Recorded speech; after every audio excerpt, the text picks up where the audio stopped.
नमस्कार दोस्तों, Balram education centre YouTube channel में आपका स्वागत है। आज हम अर्धवार्षिक परीक्षा 2023-24 विषय हिंदी कक्षा 8वीं के पेपर को देख रहे हैं, साथ ही हल कर रहे हैं। तो आप चेक कर सकते हैं कि आपने कितने नंबर के सही किए हैं। साथ ही वार्षिक परीक्षा की तैयारी भी आप इस पेपर के माध्यम से कर सकते हैं। इसमें पहला प्रश्न है, वर्दे कविता में किस शब्द का बहुतायत से प्रयोग किया गया है। जो वर्दे कविता है उसमें कौन से शब्द का अधिक प्रयोग किया गया है, तो नभ। इसका उत्तर होगा। वर्दे कविता के रचयिता हैं सूर्यकांत त्रिपाठी निराला। तीसरा प्रश्न है, श्री राम बाली के सामने आकर क्यों नहीं लड़े थे, तो उसे प्राप्त वरदान के कारण। प्रतिदिन शब्द में कौन सा समास प्रयुक्त किया गया है, तो इसमें अव्ययी भाव समास है। सी वाला उत्तर हो जाएगा। उसके बाद में प्रश्न क्रमांक 5 है अपना, डॉक्टर चंद्रा की सफलता में सबसे बड़ा योगदान किसका था, तो श्रीमती टी सुब्रमण्यम का। उसके बाद में अगला प्रश्न रिक्त स्थान से संबंधित है। प्रश्न क्रमांक 6 से 10 तक। वर्दे वर्दे, तो छठे रिक्त स्थान में वर्दे वीणा वादिनी, वर्दे वीणा वादिनी जाएगा। उन्नति की कुंजी तो अविचल श्रद्धा ही है, तो 7वें में श्रद्धा जाएगा। मोहन कह रहा था कि वह कल नहीं आएगा, वाक्य आश्रित वाक्य है, तो इसमें संज्ञा जाएगा 8वें वाले में। नवा जो है वीर जननी शब्द में समास है, तो इसमें तत्पुरुष समास है 9वें में। मध्य प्रदेश की जीवन स्थली के रूप में दिखाई देता है, तो इसमें आदिमानव। प्रश्न क्रमांक 11 है अपना, वर्दे कविता में संसार को प्रकाशित करने वाले भाव को व्यक्त करने वाली पंक्ति लिखी। तो प्रश्न क्रमांक 11 का उत्तर है, काट अंध उर के बंधन स्तर, बहा जननी ज्योतिर्मय निर्जर, कलुष भेद तम हर, प्रकाश भर जगमग जग कर दे। यह प्रश्न क्रमांक 11 का उत्तर है। प्रश्न क्रमांक 12 है अपना, हम विरोधी को आत्मविश्वासहीन कैसे कर सकते हैं। तो प्रश्न क्रमांक 12 का उत्तर है, हम अगर आत्मविश्वास से परिपूर्ण हैं और सामने वाले से नहीं डरें, तो वह आत्मविश्वासहीन हो जाता है।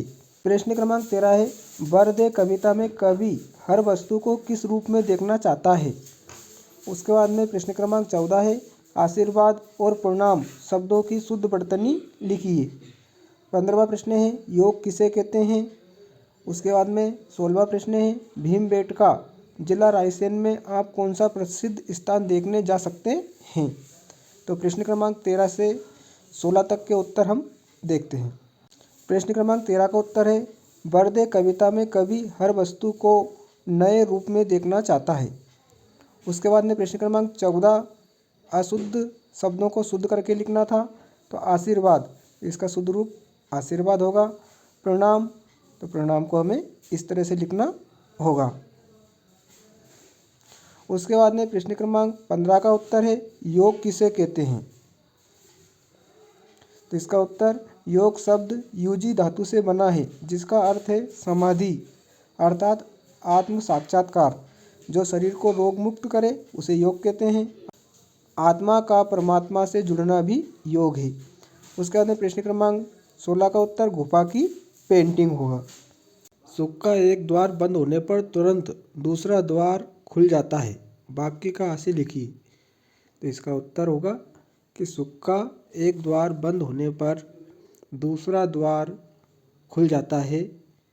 जब दुख आता है तो सुख का एक दूसरा द्वार भी खुल जाता है, बस उसे खोजने की ज़रूरत होती है। संयुक्त वाक्य किसे कहते हैं, उदाहरण सहित लिखिए। तो इसका उत्तर देखते हैं हम।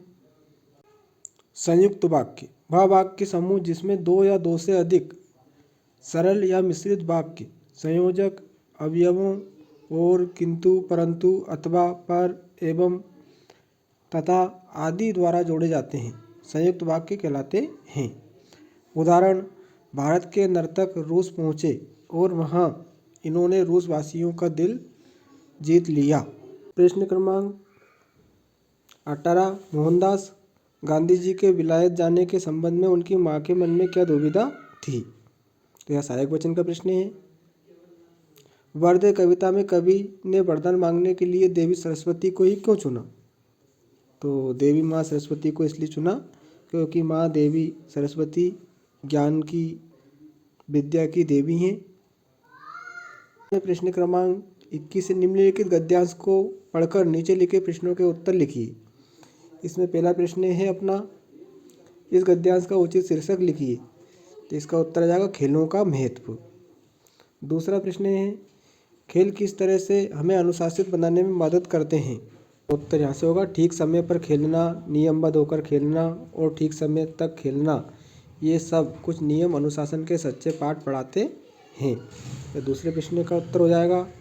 उसके बाद में प्रश्न क्रमांक 3 है, जीवन को उन्नतशील और उपयोगी बनाने के लिए क्या करना चाहिए? तो इसका उत्तर, हमें किसी न किसी प्रकार के खेल में सक्रिय भाग लेकर अपने जीवन को समुन्नत और सर्वोपयोगी बनाना चाहिए। यह तीसरे प्रश्न का उत्तर होगा। उसके बाद में प्रश्न क्रमांक 22, मध्य प्रदेश की संगीत परंपरा के अनुसार देश कब धन्य हो जाता है? इसका उत्तर आप मध्य प्रदेश की संगीत परंपरा पहले पाठ में देख सकते हैं। मध्य प्रदेश के संगीत विरासत पाठ में वर्णित संगीतकारों में आपको कौन सा संगीतकार अच्छा लगा और क्यों? वो संगीतकार के योगदान को लिखिए। तो आपको जो भी संगीतकार अच्छा लगा उसके बारे में आपको लिखना है। लता मंगेशकर के बारे में भी आप लिख सकते हो।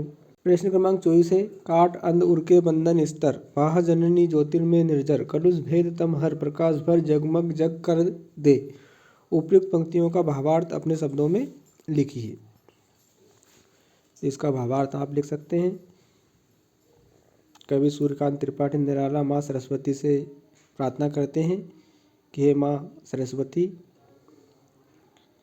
हम सब भारतवासियों के हृदय से अंधकार को मिटाकर ज्ञान का झरना बहा दे, कलुषता मिटा दे, अंधकार मिटा दे और संसार को प्रकाशित कर दे, ज्ञान के प्रकाश से संसार को प्रकाशित कर दे। इस प्रकार आप लिख सकते हो। प्रश्न क्रमांक 25 है, निम्नलिखित विषयों में से किसी एक विषय पर 8-10 सारगर्भित पंक्तियों में निबंध लिखिए। मेरा प्रिय खेल, मेरा विद्यालय, वायु प्रदूषण, इनमें से आपको एक निबंध लिखना है। कम से कम 8 या 10 पंक्ति में आपको लिखना है। तो आपने लिखा ही होगा। प्रश्न क्रमांक 22, बीमारी के कारण अपने प्रधानाध्यापक को 2 दिन के अवकाश के लिए प्रार्थना पत्र लिखिए। तो बीमारी के लिए आपको अवकाश प्रार्थना पत्र लिखना है। सेवा में श्रीमान प्रधानाध्यापक महोदय, शासकीय हाई स्कूल, जो भी आपके स्कूल का नाम है वो आप स्कूल का नाम लिख सकते हैं। अब फिर विषय, बीमारी के कारण अवकाश हेतु आवेदन पत्र। महोदय, अगली लाइन से श्रीमान जी से निवेदन है कि मुझे बुखार आ जाने के कारण मैं शाला में उपस्थित नहीं हो सकूंगा। डॉक्टर ने मुझे 2 दिन के लिए आराम करने को कहा है, इसलिए मुझे आप 2 दिन का अवकाश देने की कृपा करें। आप आज्ञाकारी छात्र, नाम, कक्षा आप अंत में ज़रूर लिखें। तो प्यारे दोस्तों और प्यारे बच्चों, आज हमने कक्षा 8वीं अर्धवार्षिक परीक्षा हिंदी 2023 का प्रश्न पत्र हल करा। उसके प्रश्न उत्तर देखे। वीडियो आपको अच्छा लगा ही होगा। वीडियो को अधिक से अधिक शेयर करें, लाइक करें और अगर आप Balram education centre YouTube channel पर नए हों तो चैनल को सब्सक्राइब जरूर करें। और हिंदी व्याकरण से संबंधित प्रश्न उत्तर आपको हमारे YouTube channel Balram education centre पर प्राप्त होते रहते हैं और हैं, तो आप देख सकते हैं।